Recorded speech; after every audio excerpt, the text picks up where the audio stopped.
नमस्कार, मी प्रिया काळे. तरुण भारतच्या न्यूज बुलेटिन मध्ये आपल्या सर्वांचं स्वागत. आता पाहूया ठळक घडामोडी.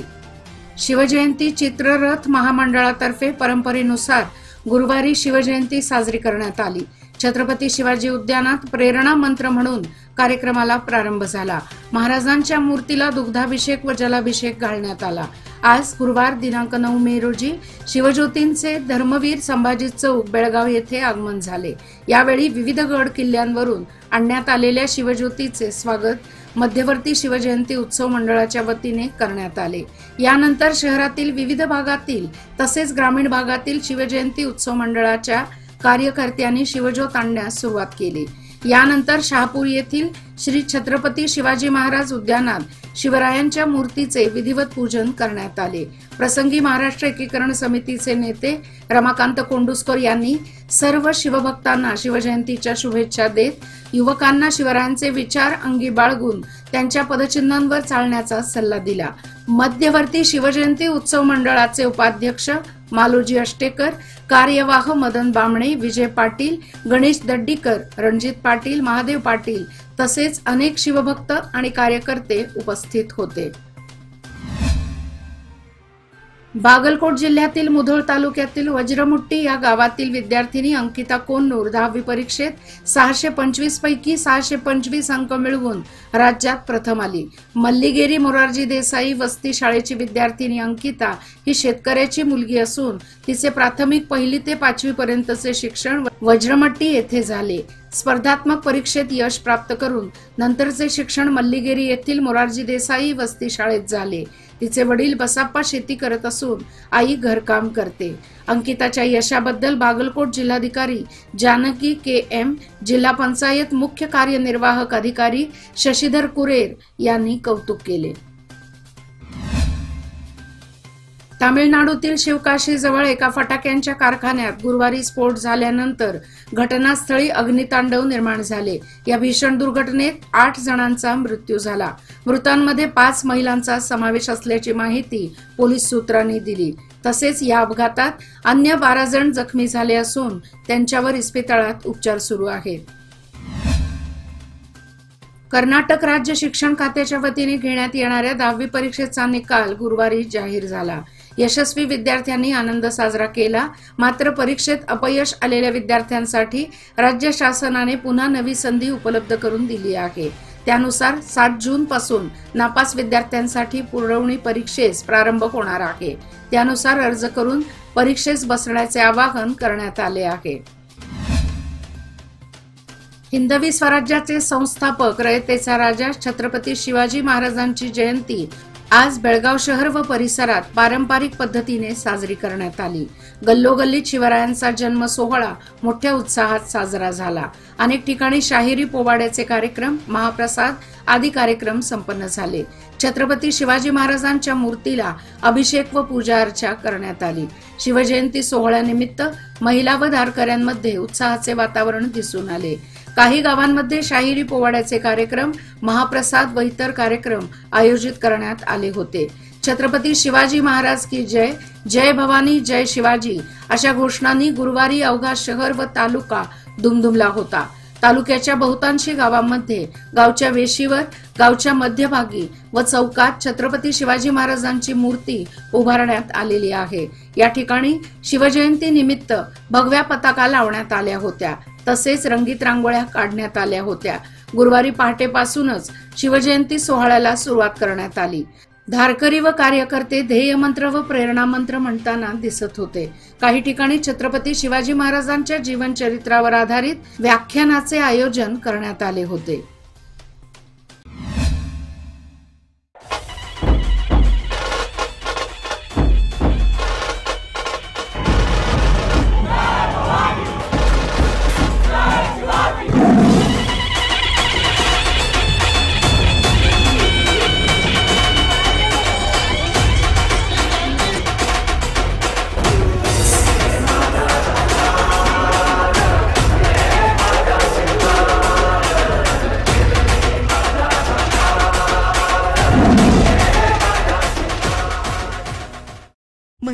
शक्ती हीच समृद्ध भविष्याची निर्मिती. लोकमान्य घेऊन आले आहेत महिला उन्नती योजना, जी देते तुमच्या गुंतवणुकीवर 10% आकर्षक व्याजदर फक्त 500 दिवसांकरिता. किमान गुंतवणूक 10,000 रुपये. अधिक माहितीसाठी आजच कॉल करा 1800-212-4050. योजना फक्त महिला सभासदांकरिता. नियम अटी लागू. लोकमान्य, जिथे पैसे वाढतात आणि नातं वृद्धिंगत होतं.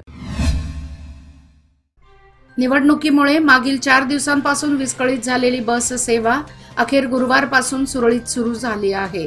त्यामुळे प्रवाशांना दिलासा मिळाला आहे. निवडणुकीसाठी 166 बसेस विविध मार्गांवर धावल्या होत्या. त्यामुळे सार्वजनिक बस सेवेवर ताण वाढला होता. परिणामी प्रवाशांची गैरसोय निर्माण झाली होती. अखेर निवडणुकीतील बसेस गुरुवारपासून पूर्ववत झाल्या आहेत. बेळगाव शैक्षणिक जिल्ह्याचा 10वी परीक्षेचा निकाल 64.93% लागला आहे. सतत गेल्या 3 वर्षांपासून बेळगाव शैक्षणिक जिल्हा शिक्षण क्षेत्रात पिछाडीवर गेला आहे. गतवर्षी 26व्या क्रमांकावर होता, तर यंदा 29व्या क्रमांकावर घसरण झाली आहे. मागील वर्षी अनुत्तीर्ण झालेल्या विद्यार्थ्यांची संख्या व यावर्षी परीक्षेस बसलेल्या विद्यार्थ्यांच्या उत्तीर्ण प्रमाणानुसार 64.93% निकाल लागतो. तर शैक्षणिक वर्षात परीक्षा दिलेल्या विद्यार्थ्यांच्या उत्तीर्ण प्रमाणानुसार 66.49% शैक्षणिक जिल्ह्याचा निकाल लागला आहे, असे शिक्षण खात्याच्या अधिकाऱ्यांकडून सांगण्यात आले. उपमुख्यमंत्री डी.के. शिवकुमार बनावट सीडीच्या माध्यमातून राजकारण्यांना ब्लॅकमेलिंग करत आहेत. निजद नेते रेवण्णा यांच्यावर खोटे आरोप करून त्यांना राजकीय द्वेषातून प्रकरणात अडकवण्यात आले आहे. यामागे डी.के. शिवकुमार यांचे षडयंत्र असून त्यांना काँग्रेसमधून पदच्युत करण्यात यावे, तर राज्यातील सीडी सरकार बरखास्त करण्यात यावे अशी मागणी करत निजद नेते शंकर माडलगी यांच्या नेतृत्वाखाली चन्नम्मा चौकात आंदोलन करून रास्ता रोको करण्यात आला. शिरस्तेदार S.M. परगी यांना निवेदन देण्यात आले. बेळगाव शहरामध्ये पाण्याची भीषण टंचाई निर्माण झाली असताना कोंदवाळ गल्ली येथे ड्रेनेजचे पाणी काही विहिरींना मिश्रित होत असल्याने मोठी समस्या निर्माण झाली आहे. याबाबत महानगरपालिकेकडे तक्रार केली असता केवळ ड्रेनेज साफ केल्याचे दाखवण्याचा प्रकार केला जात आहे, असा आरोप येथील जनता करत आहे. या गंभीर प्रकाराकडे महानगरपालिकेने गांभीर्याने लक्ष द्यावे अशी मागणी होत आहे. रेडिओ कॉम्प्लेक्सच्या मागील बाजूस असलेल्या कोंदवाळ गल्लीतील 3 ते 4 विहिरींना ड्रेनेजचे पाणी मिश्रित होत आहे. त्यामुळे या परिसरात पाण्याची समस्या गंभीर बनू लागली आहे. एकतर वेळेत पाणी सोडले जात नाही आणि घरांच्या पाठीमागे असलेल्या विहिरींना ड्रेनेजचे पाणी जात असल्याने ते पाणी वापरणे अशक्य झाल्याचे मनोहर लोकुळकर यांनी सांगितले.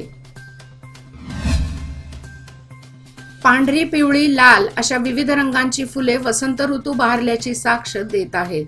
बेळगाव शहरातील अनेक रस्त्याच्या शेजारील अन उद्यानात हे आकर्षक दृश्ये सध्या पाहायला मिळत आहेत. गुढीपाडवा हा सण मार्च महिन्यातील 3ऱ्या किंवा एप्रिलच्या पहिल्या आठवड्यात येतो.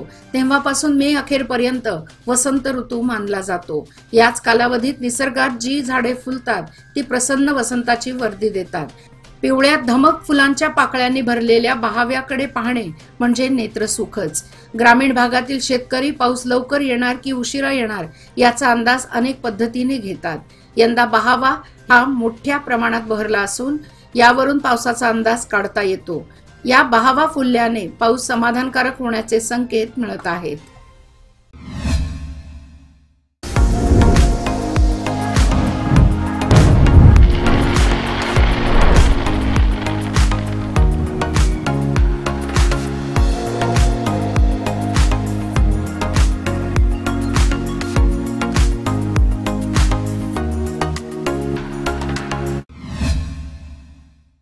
दहावीच्या परीक्षेत अनुत्तीर्ण झाल्याने एका विद्यार्थिनीने आत्महत्येचा प्रयत्न केल्याची घटना चिकोडी तालुक्यातील एकसंबा गावामध्ये घडली आहे.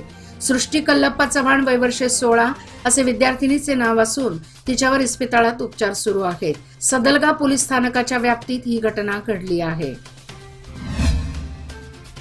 भारतीय संस्कृतीमध्ये वेगवेगळ्या ऋतूनुसार सण समारंभ साजरे करण्याची पारंपरिक पद्धतीने जपली जाते. या सणाच्या निमित्ताने होणाऱ्या आर्थिक उलाढालीतून अनेकांना रोजगार मिळतो. भारतीय संस्कृतीमध्ये सण समारंभ साजरे करताना वैज्ञानिक दृष्टिकोन जपला जातो, पण त्याचबरोबर होणाऱ्या आर्थिक उलाढालीतून सामाजिक तोल टिकवण्याचा प्रयत्न देखील केला जातो. म्हणूनच आजही भारतीय संस्कृतीचा अभ्यास करून अनेक देश त्याचे अनुकरण करताना दिसत असतात। शुक्रवारी 3.5 मुहूर्तांपैकी एक मुहूर्त अशी परंपरा जोपासणाऱ्या अक्षय तृतीया हा सण साजरा होत आहे। या सणाच्या पार्श्वभूमीवर होणाऱ्या मुहूर्ताच्या खरेदीसाठी व्यावसायिक सज्ज झाले असून ग्राहकांना आकर्षित करण्यासाठी व्यावसायिकांनी विविध सवलतीच्या योजना जाहीर केल्या आहेत।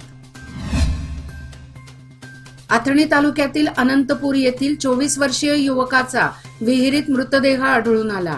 या प्रकरणी त्याच्या वडिलांनी आपल्या मुलाचा खून करून मृतदेह विहिरीत फेकून दिला असल्याचा संशय पोलिसांकडे व्यक्त केला जात आहे। शिवाप्पा मधु मेत्रे असे मृत युवकाचे नाव आहे। याविषयी आथणी पोलिसात प्रकरण दाखल करण्यात आले असून पुढील तपास पोलीस करत आहेत। कागवाड तालुक्यातील शेडबाळ येथील कृष्णा शिक्षण अभिवृद्धी समिती संस्थेचे आचार्य श्रमणरत्न सुबलसागर मुनी महाराज माध्यमिक शाळेचा विद्यार्थी सिद्धांत नाईक बागडगे याने 10वी परीक्षेमध्ये 625 पैकी 624 गुण प्राप्त करून चिक्कोडी शैक्षणिक जिल्ह्यामध्ये प्रथम, राज्यामध्ये द्वितीय क्रमांक पटकावला आहे। चिक्कोडी DDPI मोहनकुमार हंचट्टी, कारवाड क्षेत्र शिक्षणाधिकारी MR मुंजे यांनी शाळेला भेट देऊन विद्यार्थी आणि पालकांचा गौरव करून सन्मान केला आहे।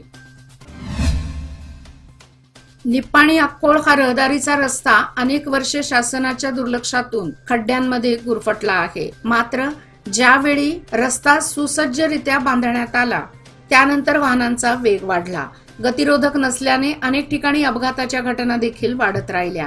त्यामुळे स्थानिक नागरिक व वाहनधारकांच्या मागणीनुसार मार्गावर 2 ठिकाणी गतिरोधक निर्माण करण्यात आले। पण घाई गडबडीत निर्माण करण्यात आलेले गतिरोधक अवैज्ञानिक असून हे गतिरोधक देखील आता अपघाताला कारण ठरत आहेत। त्यामुळे गतिरोधक वैज्ञानिक दृष्टिकोनातून सुरक्षित असे निर्माण केले जावेत अशी मागणी वाहनधारकातून होत आहे। याचबरोबर आजचे बातमीपत्र इथेच संपले। अधिक माहिती आणि ताज्या घडामोडी करता पाहत रहा तरुण भारत न्यूज चॅनल। तसेच आमच्या चॅनलला लाईक, शेअर आणि सबस्क्राईब करायला विसरू नका आणि विश्वासार्ह बातम्यांसाठी दररोज वाचा दैनिक तरुण भारत। धन्यवाद।